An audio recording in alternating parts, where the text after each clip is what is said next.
Hello guys, আজকে বিকালে আমাদের জামগেড়িয়া মানে আমার নিজের গ্রামের 13ই বৈশাখ যে কালী পুজো হওয়ার কথা ছিল, মানে হবে আর কি আগামীকাল 13 তারিখ। আজকে হচ্ছে বৈশাখ মাসের 12 তারিখ।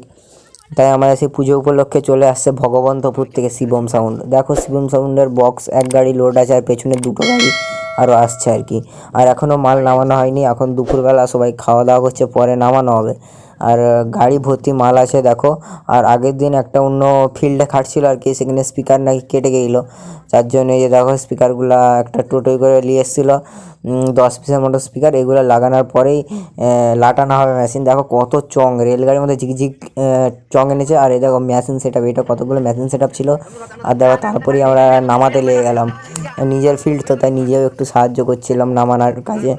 ঝিকঝিক ঝিকঝিক করে কত কিছু রেলগাড়ির মতো কত চং সারি সারিভাবে রাখা ছিল, এখানেও ছিল ওখানেও ছিল। আর এই দেখো আমাদের কালী মন্দিরটা প্যান্ডেল হয়ে গেছিলো মোটামুটি, আগের দিন দেখেছিলাম বাঁশ লাটানো হয়ে গেছে। আর এখন দেখো সব চলে আসছে আর কি, সব মেশিন টুইটা সব চলে আসছে, কিছু নামানো হয়ে গেছে। দেখো এখানে তোমার হচ্ছে 6 পাল্লা বক্সগুলো এখানে রাখা ছিল। আর এখানটাই ছিল মেশিন মেশিন, দেখো মেশিন মেশিন মানে মানে ওকাদ মেশিন লেসেল। আর এখানটা দেখো দুটা টুইটার। আর ওখানে দেখো দূরে হচ্ছে দাদারা সব বক্স নামাচ্ছে।